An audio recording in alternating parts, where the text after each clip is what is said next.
Good morning. তোমরা কেমন আছো সবাই?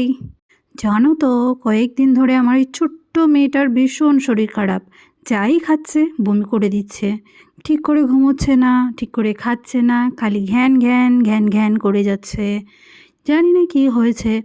কয়েকদিন আগে অন্নপ্রাশন ছিল, হয়তো তারই জন্য শরীরটা খারাপ হয়েছে। সবার কাছে শুনেছি যে বাড়ির বড়রা বলেছে যে বাচ্চাদের অন্নপ্রাশনের আগে, জন্মদিনের আগে একটু শরীর খারাপ হয়। জানো তো, মনে হয় ওর সেটাই হয়েছে। যেমন সর্দি হয়েছে তেমন ঘুমোতে পারছে না, তেমন কান্না করছে, খাচ্ছে না। যতবার খাওয়াচ্ছি ততবারইও বমি করে দিচ্ছে। চলো এবার ওর খাওয়া দাওয়া সব কমপ্লিট।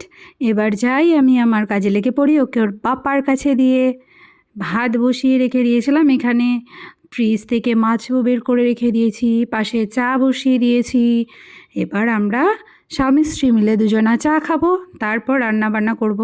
দেখো আজকের ওয়েদারটা কি সুন্দর, আমার ভীষণ ভালো লাগছে আজকে। না গরম আছে বেশি, না রোদ আছে বেশি, না বৃষ্টি হচ্ছে, মেঘলা ওয়েদার। আমার এরকম ওয়েদার ভীষণ ভালো লাগে। কার কার এমন ওয়েদার ভালো লাগে প্লিজ কমেন্ট করে জানিও সবাই। সকালবেলা গিয়ে উঠেই আগে আমার বর বাজার করে নিয়ে এসেছে। দেখো কী কী বাজার করে নিয়ে এসছে সবাই দেখো। তারপরে চলো সব কেটে কেটে আগে মেয়ের খাবারটা তৈরি করি। মেয়েকে খাওয়ানোর জন্য আবার মেয়ের 3 বেলায় ভাত রান্না করতে হয়। যেন একার দ্বারা সংসারটাকে মেনটেন করা প্রচুর প্রবলেম, প্রচুর কষ্টকর হয়ে যায়। কিন্তু বরটা আছে, ভীষণ হেল্প করে।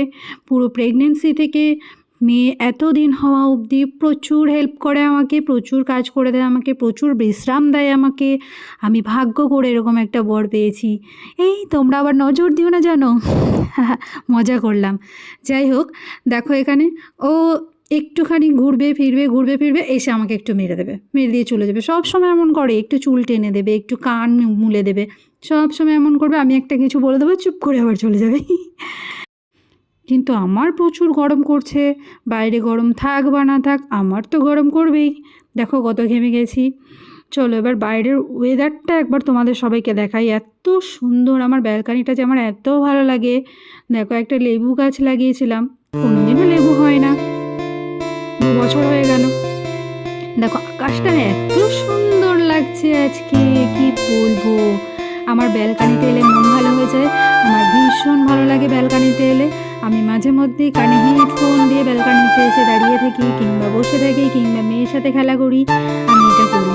আর মেয়ে যখন ছিল না, মেয়ে যখন পেটে ছিল, তখন তো আমি ব্যালকানিতে দুপুরের পর থেকে ঘুমিয়ে থাকতাম, সন্ধে অবধি বিছানা পেতে বালিশ নিয়ে শুয়ে থাকতাম। আমার ভীষণ ভালো লাগে ব্যালকানিতে থাকতে। তোমাদের কাদের কাদের এরকম পরিবেশে থাকতে ভালো লাগে, এরকম পরিবেশের হাওয়া থাকতে ভালো লাগে? আমার ভীষণ ভালো লাগে। কিন্তু একটা প্রবলেম জানো, আমাদের এখানে জঙ্গলটাতে, এটা জঙ্গল হয়ে গেছে যে আর বাড়ি সে পরিষ্কার করে না। প্রচুর পোকা মাকড়, নোংরা আরশোলা মাকড়সা, তারপর বোলতা তো প্রচুর পরিমাণে আছে। এখানে একটা মৌচাক হয়েছে, দেখো মৌচাক। এই জন্য আমার মেয়েকে নিয়ে এসে এখানে বসতে প্রচণ্ড ভয় করে এখন।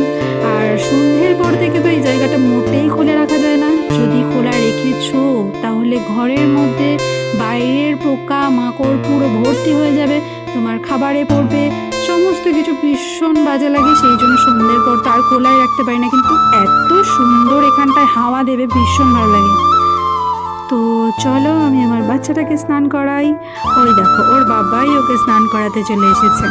বললাম না যে অর্ধেকের বেশি কাজ ওর বাবাই করিয়ে দেয়। চলো ওর বাবার ওকে স্নান করিয়ে দিচ্ছে। এবার স্নান করিয়ে আমার মেয়েটাকে খাইয়ে দিয়ে ঘুম পাড়িয়ে দেবো। আমাকে পাড়াতে হবে না, আমি শুধু খাইয়ে দেবো। দেখো স্নান করে রেডি, হাসছে, ওর সাথে গল্প করছি, ও এইভাবে কথার উত্তর দিচ্ছে। আমি তো ভীষণ পাকা।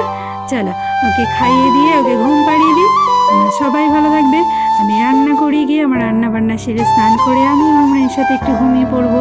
আমি সবসময় চেষ্টা করি আমার মেয়ে যখন ঘুমোয় তখন আমি একটু ঘুমিয়ে নিতে।